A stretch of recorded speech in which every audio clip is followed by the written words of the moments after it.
Сәлем сайғылы серіжлер, эфирде заман, студияда Шевкет Аматулаев чалышмақта. Бір авто білет чалышып етіштірмеді, хабар жылықта тұттылар. Бүгін Коктебелде вақтын жетайленген яңы койгалавасы Сергей Падюковны Русияның таққат комитеті $4,000 хабар алғанда яқалады. Онен бәрбер кой мемориетінің баш мутихасында яқаладылар.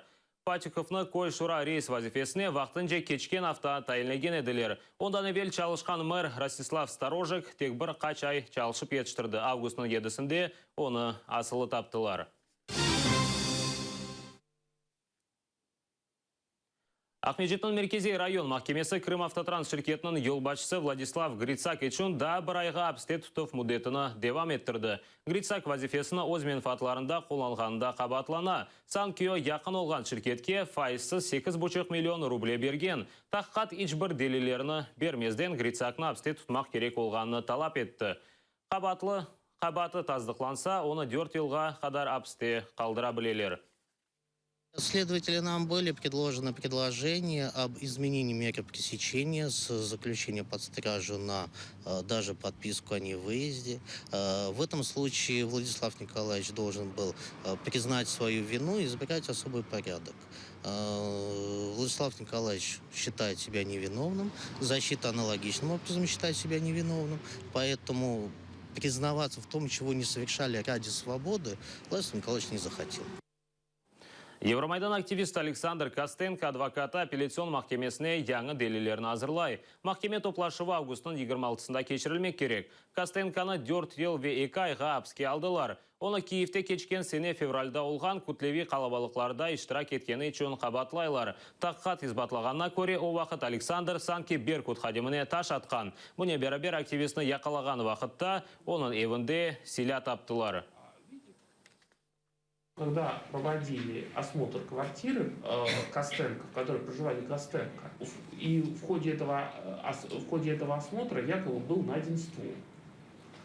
Соответственно, Костенко была вменена статья хранения деталей оружия, 222 часть 1, и по этой статье он получил, соответственно, основную часть срока наказания, получил 4 года. Коктебель жаспати iştirakçilerine Украинаны зиярет етмеге ясақ етежеклер. Украина медениет назірлігінде чалғыжылар Қырымға олажақ сияхатыны Украина тарафынан ұйғынлаштырмағанында қабатлайлар. Августың сонда өткерілежек фестивальде 35 четел чалғыжы ве ержісі iştirak етежектір. Олар арасында Украинада нам қазанған артист Энвер Измайлов та бар.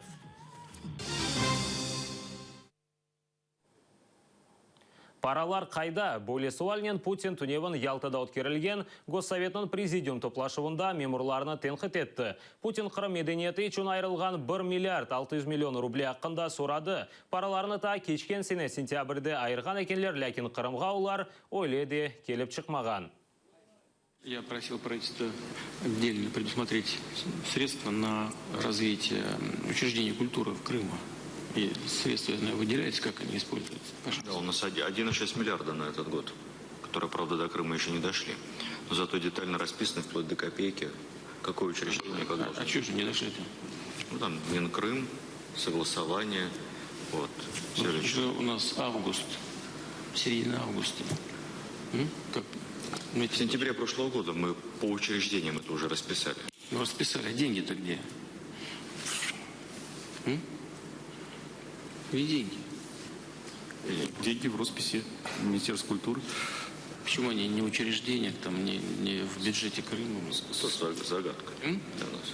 Время тоже август, 17 августа. Что они не переданы в роспись Министерства культуры? Ну, я не знаю, они должны идти через Минкрым. Получатель, кто должен использовать? Рашид Владимирович, это в связи с тем, что Минкрыма ликвидировано, 1,5 месяца потеряли как бы в общей сложности из-за вот этих процессов, но все равно освоение в этом году 100% мы гарантируем. Все подрядчики расписаны, все полностью закреплено, все объекты без исключения. В конец недели конечный срок. Қырым медениеті үшін етіп келмеген пара меселесіні АТР телеканалына Русия сиясетшінасы Станислав Белковский изатлады. Владимир Владимирович Путин давно находится в Австралии. Он внутренней политикой уже не занимается много лет, занимается внешней политикой, он не видит никаких рисков во внутренней политике. И поэтому, как всякий человек далекий от предмета, он терзаем и питаем определенными иллюзиями. Например, что его подчиненные не воруют или воруют мало. и что в стране генерируется достаточное количество денег для удовлетворения всех его прихотей, но главное, конечно, восстановление Крыма и особенно его культурных объектов. Мысль о том, что эти деньги разворованы еще на дальних подступах к Крыму, к перекупу, не всегда приходит в его голову, тем более он не может озвучивать ее публично. К тому же он все более убеждается, что менеджмент крымской темы весьма неэффективен. Что тот же господин Аксенов, который стал премьер-министром республики в результате переворотов в марте 2014 года, в общем-то, как мы знаем, в политической элите Крыма ничем особенным не запомнился и, мягко говоря, не блистал. Ничем, кроме близости к определенным преступным группировкам. Поэтому вряд ли можно ожидать от него всерьез эффективного менеджмента. Это значит, что на следующем этапе Путин будет проводить кадровые перестановки, продвигая каких-нибудь своих близких людей в руководство Крыма, и Следственный комитет будет заниматься уголовными делами, потому что Следственный комитет – это сегодня главный субъект финансово-экономического менеджмента в России, в связи с чем я давно предлагал создать на его базе более комплексный орган управления под названием Причинно-следственный комитет. Но вся эта мизансцена, конечно, показывает о том, что Путин страшно далек не только от собственного народа, но и от Крыма, аннексию которого он считает важнейшим достижением своего правления, даже более важным, чем умиротворение Северного Кавказа. Буне берабер Владимир Путин білдіргеніне көре, Қырым-татар меселесіні қолланып, Қырымда вазиетін ойнатмақ істегенлер, сияси амбицияларынан берабер четел грантларына чалыша екенлер. Путиннің сөздеріне көре, четелден пара алған Қырым-татар ақларыны қоршалған тешкілетларға Қырымда вазиетіні кергенлештірмеге чаре бермес. Буне берабер Русия президенті Қырым-татарларға ярмадыда айры статус талап етмемеге чағырды. Топлашуда милли джемат бірлешмелері Путинге алтын бешік бағышладылар. Ефсане бойынша бешік сайыбы Бутын Алем ве Қырымнан сайыбы оладыр.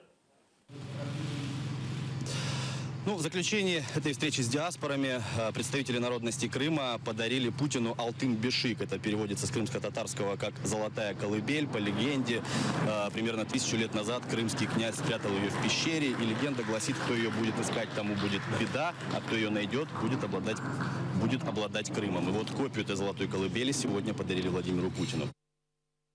Путин Қырымда батискаф içinde денізге де далды. Оны 80 метрге су астына түшірділер. Путинге яқында тапылған амфораларнен антигемесіні көстерділер. Президентіні ялны су астына түшірмеділер. Оны ялға озғарған баш Назир Медведевні янына алмадылар.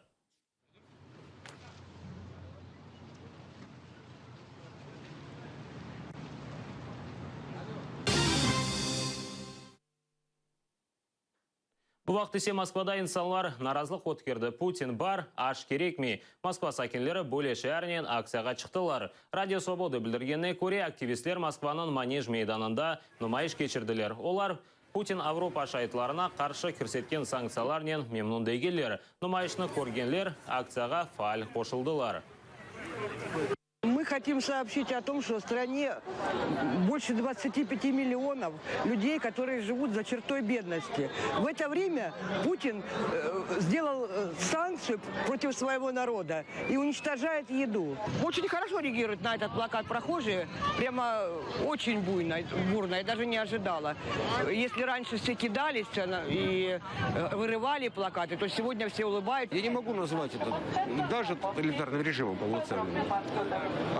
Это ахолклорический режим, это остаточные проявления каких-то функций государства. Каждый чиновник на своем месте, на любом уровне стремится достичь максимума своей некомпетентности. Страна идет одновременно к социальной, техногенной катастрофе, к структурной катастрофе. Надо искать друзей, а не врагов. А Путин ищет врагов постоянно. Одних, других, третьих. Так жить нельзя.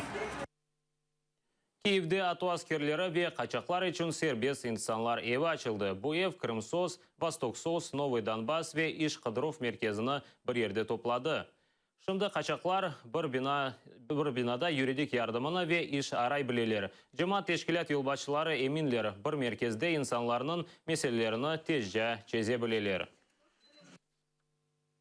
Тот, кто приехал впервые, их интересуют вопросы обустройства. Это жилье, это трудоустройство, это обустройство детей в школу, в детские сады и так далее. Ну и мы знаем, что если есть люди, которые сталкиваются с проблемами, например, они выехали, не забрали с собой документы, либо у них сгорели документы, либо еще что-то случилось, то они обращаются за юридической помощью, каким образом восстановить помощь, каким образом получить статус, получить справку переселенца и так далее. Поэтому здесь очень разные виды помощи.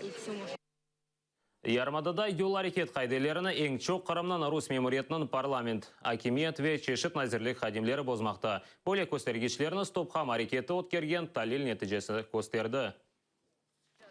Кечкен сене декабрь айынан берлі стопхам арекеті 35 рейд кечірді. Полицейнен берабер активистлер 40 протокол яздылар. Олар арасында парламент ве акимет векиллері. Қайде босғанлар арасында МВД ве Россельхознадзор хадимлері. Бұнен берабер Булей хадивамында телекесізлік құшақларының құллануыны да тешкірділер. Результаты мониторинга нас шокировали. Из всех лиц, которых мы увидели, 69% были не пристегнуты. Из них 25% женщин, 44% мужчин. То есть женщины более адекватно относятся к правилам дорожного движения и к своей безопасности. Только 31% были пристегнуты. Стопхам арекет активистлері ГАИ ноқталарында незарет еттілер. Андай инсанлар өз қызмет весиқаларыны көстергенini қайдеттілер. То количество людей, которых мы зафиксировали за предъявлением удостоверения служебного, 75 из них являются сотрудниками Госсовета, депутатами, помощниками и так далее. 20% это сотрудники Совмина, 3% это сотрудники МВД и 2% это сотрудники федеральных органов. Шымдыкы вақыт Стопхам арекет елбашчылығы здоровье нации акциясыны башлады. Мы будем проводить рейды. Мы будем бороться с наркоманией в нашем городе, в Крыму, в общем. Потому что, главное, для чего мы это делаем, это дети. То есть не хотелось бы, чтобы они росли и видели все это. Стопхам здоровье нации лейха азаларынен августның 22-сінде Ахмешчитның сон барында талақа кешірмеге планлаштыралар. Сентябрның 1-інде есе Ахмешчитның геджи клубларында алкоголь незаретіні өткерелжеклер. Эльмас Ибраимова, Ахмет Акай, Заман, АТР. Киевде Альфа махсус қызметі террористік тешкілетіні алақасы олған 5 Русия ватандашыны яқалады. СБУ матбуат қызметі білдіргеніне көре яқаланғанларда дан бірінде Интерпол қыдырауыны кечкен сене Авропа мемлекетлерінің махсус қызметлері оны яқалаған еділер. Ләкин о қарауылға үжім етіп апстен қачты. Яқаланғанлар янында пыштав, патронлар ве граната таптылар. Русия ватандашларына қаршы жинайы іш ачтылар. Махкеме шымдылік оларыны апске алды.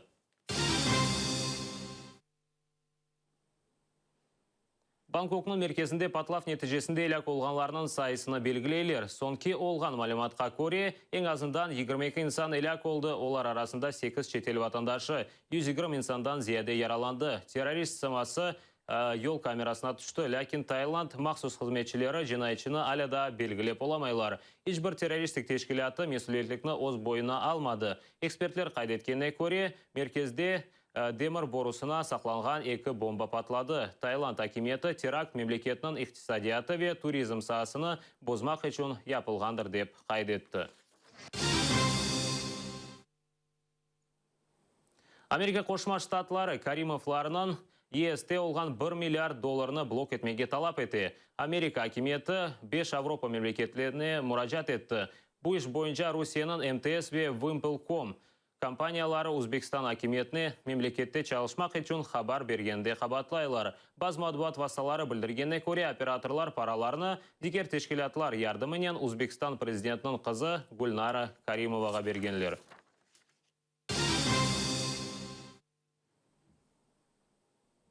Русияде баланы Крым деп адландырдылар. Бала Екатеринбургта дүнияға келді.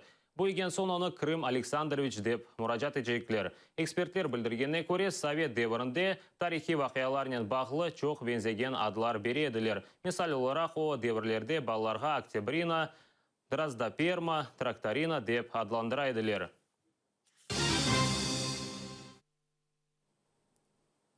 Қырымда 2 күнге фуртуна вазиеті илян етілді. Қырым гидромет-центрі білдіргенне көре, бұл геджеве ярын сағанақ, боранлы яғмур, град ве шидетлі ел олмасы қайдетілі. Санеде тақменен 15-20 метр олмасы белгілене. Қырым бойынша Русияның февкуледен әзірлігі есе ярмадада yüksek яңғын вазиеті олғаны қайдеті. Бұл нұқтада яйынымызны екінлейміз, сілерге ей ақшамлар тілейміз, атайырле олыңыз.